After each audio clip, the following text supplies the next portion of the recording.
이 시기에 이 정도의 집을 400만 원 중반대로 공사를 할 수 있다 그러면 상당히 가성비 있는 집이 아닐까 싶습니다. 여기서 내 외장재의 선택의 폭이 상당히 넓으니까 어떤 재료를 선택하느냐에 따라서도 이 공사비보다 더 저렴하게도 공사가 가능하고, 아니면 이것보다 훨씬 더 퀄리티가 있는 집이 충분히 될 수 있다고 생각합니다. 지금 이 시기에 집을 지으시려고 그러시면 상당히 겁을 많이 내시는데, 제 생각에는 조금 계획을 탄탄하게 하시면 충분히 예산 안에서도 좋은 집을 지을 수 있기 때문에, 조금 이런 영상들을 꾸준히 계속 보시다 보면 차츰 눈이 좀 뜨일 거라고 생각합니다. 영상이 도움이 되셨다 그러시면 구독과 좋아요 부탁드리겠습니다. 감사합니다. 안녕하십니까. 집주는 이박사입니다. 이번 영상에서는 400만원대로 건축을 한 상가주택을 소개해 드리려고 합니다. 400만원대라 그러면 4, 5년 전에 집을 지은 거 아니냐 이렇게 생각하실 수도 있지만, 21년도 말에 착공을 하고 그리고 22년도 6월쯤에 실제적인 공사가 마무리가 되었습니다. 대략적인 소개를 좀 드리면, 대지는 한 120평 정도 됩니다. 그리고 1층은 상가 용도로 한 50평 정도 되고, 2층은 두 세대가 거주할 수 있는 규모를 했는데 47평 정도 됩니다. 47평에서 한 50평 가까이 됩니다, 실제로는. 그래서 1, 2층 합계 연면적은 한 100평 정도 됩니다. 총 공사 금액은 얼마가 들었냐? 400만원 중반대에 이 집을 다 지었습니다. 지금 외관을 좀 보고 계신데, 외관은 스타코로 계획되어 있습니다. 이렇게 400만원 중반대에 할 수 있었던 이유 중에 가장 큰 이유가 외장을 스타코로 했기 때문에 그렇습니다.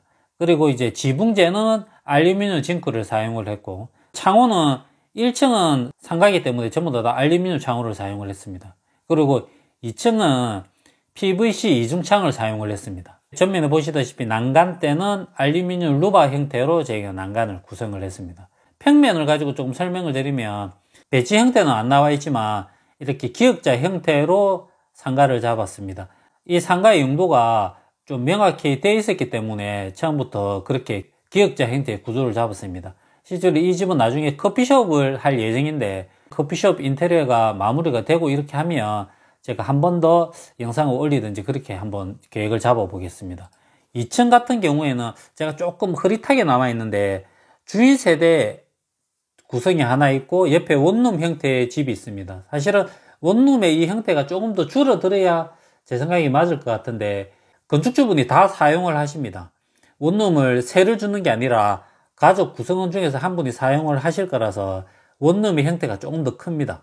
주인 세대의 비율이 제 생각에는 조금 더 커야지 좀 이상적일 수도 있는데, 가족분 중에서 한 분이 사용을 하는 거라서 주인 세대가 약간 좀 평면에서는 양보를 했습니다. 그리고 주인 세대에서 보시면 마름모 형태지만 외부 옥상 공간이 있고, 원룸 안에도 이제 외부 공간이 별도로 또 있습니다. 외부에서 보시면 이렇게 알루미늄 루바가 되어 있는데, 알루미늄 루바가 있는 공간이 전부 다 이제 옥상 공간입니다.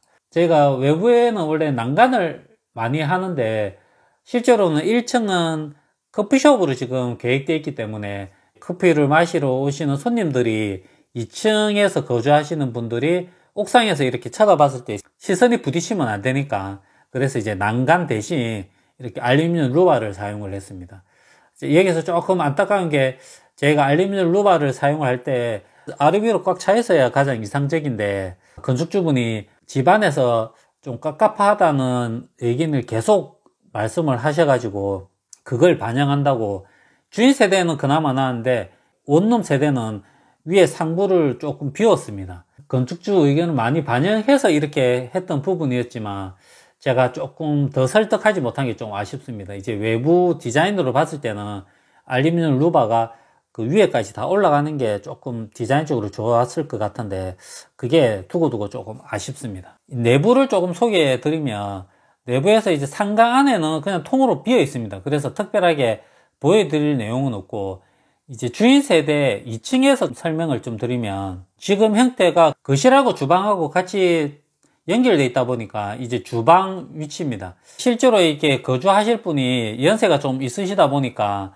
주방 배치나 이런 게 전통적인 형태나 이런 걸 좀 선호하셔가지고 그런 평면으로 구성을 했습니다. 거실에 보시면 천장에는 제가 예전에 다른 영상에서도 한번 말씀드렸듯이 거실 등이나 이렇게 크게 다는 것보다 매입등으로 설치를 하면 유지보수 차원에서 훨씬 더 용이하기 때문에 추천을 드려서 방등을 제외하고는 전부 다 매입등으로 처리를 했습니다. 중간에 보면 이렇게 복도 라인이 좀 생기는데 이런 부분은 저희가 지붕에 경사가 져 있어가지고 층고가 높은 부분이 조금 생깁니다. 처음에는 거실과 동일하게 천장을 다 일자로 밀려고 그랬는데 나중에 골조를 하고 나서 복도 라인 부분이 아까웠습니다. 그래서 이제 건축주 부분을 조금 설득을 해서 이 부분을 조금 골조 부분을 그대로 살려서 천장을 저희가 마감을 했습니다. 사진을 보정을 하고 이렇게 했었으면 보기 좋았을 건데 제가 일부러 사진을 보정을 하나도 안 했습니다. 실제로 육안으로 볼 수 있는 그대로 느낌을 제가 보여드리기 위해서 제가 최대한 사진을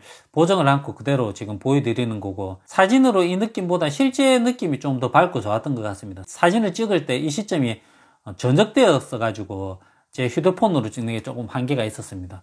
거실은 특별한 건 없습니다. 뭐 아트홀이나 이런 것도 두지 않고 주방과 이렇게 민자로 그냥 깨끗하게 처리를 했습니다. 화장실 같은 경우에는 저희가 투톤으로 구성을 했는데 요즘에 조금 이런 톤이 유행을 하다 보니까 건축주분이 이런 타일도 선택을 하셨고, 저희들도 조금 조언을 하지만 이런 내부는 건축주 의견을 최대한 많이 반영하려고 노력을 하다 보니까 공용 화장실인데 건축주분이 투톤으로 좀 화이트 톤으로 원하셔가지고 이렇게 구성을 했습니다. 뭐 수전이나 변기나 이런 것도 마찬가지입니다. 건축주분이 선택을 하실 수 있게 많이 도와드리는 편입니다. 중간 역할만 할 뿐이지 최대한 건축주 의견을 많이 반영할 수 있도록 조금 노력하는 편입니다. 주방 뒤쪽에 다용도실 공간인데 보조 주방을 설치를 하고 옆에는 보일러가 있는 형태입니다. 그리고 방 같은 경우에는 특별한 사항은 없는 것 같습니다. 벽지나 바닥재나 이런 거는 전부 다 건축주의 의견을 최대한 반영을 하려고 했던 부분이어가지고 조금 그냥 깔끔한 형태입니다. 현관 같은 경우에도 조금 어둡게 나왔지만 신발장 설치를 하고 그 밑에 이렇게 조명도 설치를 하고 거실에서 봤을 때의 현관 위치입니다. 그리고 이 공간은 원룸 안에 이제 거실인데 거실과 주방이 같이 되어 있는 공간인데 여기에 사용하시고자 하는 분의 최대한 이제 취향을 존중을 해서 도배지나 그리고 문짝이나 그리고 싱크대 뭐 이런 걸 설치해 드렸습니다. 천장도 전부 다 말씀드렸듯이 웬만하면 매입등으로 마감을 지었습니다. 여기서 저에게는 좀 더 반영됐다고 할 수 있는 부분은 거실 부분에 원래는 상부에 보시면 이렇게 픽스 창이 계획되어 있지 않았습니다. 집안이 조금 깝깝해 보이고, 그리고 베란다 장처럼 큰 창을 두기에는 옆집 마당에서 바로 보이기 때문에 그런 시선 차단의 문제도 있었고, 그리고 소파나 이런 거 낳게도 창이 크면 좀 불편하기 때문에 상부에만 이제 픽스 창으로만 둬서 채광도 되고, 원룸이기 때문에 거실이 좀 작습니다. 그렇지만 이렇게 창이 있음으로 인해서 채광도 되지만 또 조금 개방감 있어 보이는 느낌이라서 제가 추천을 드렸었는데 나중에 결과론적으로는 상당히 만족을 해서 좀 다행스럽게 생각을 합니다.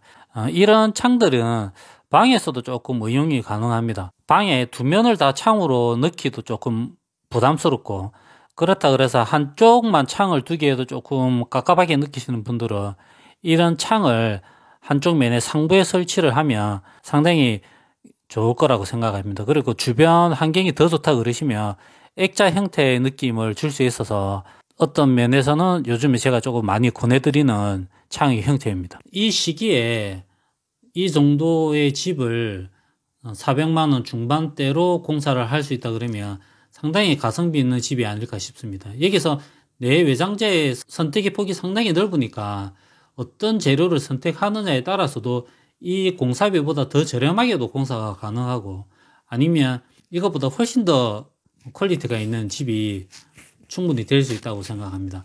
지금 이 시기에 집을 지으시려고 그러시면 상당히 겁을 많이 내시는데 제 생각에는 조금 계획을 탄탄하게 하시면 충분히 예산 안에서도 좋은 집을 지을 수 있기 때문에 조금 이런 영상들을 꾸준히 계속 보시다 보면 차츰 눈이 좀 뜨일 거라고 생각합니다.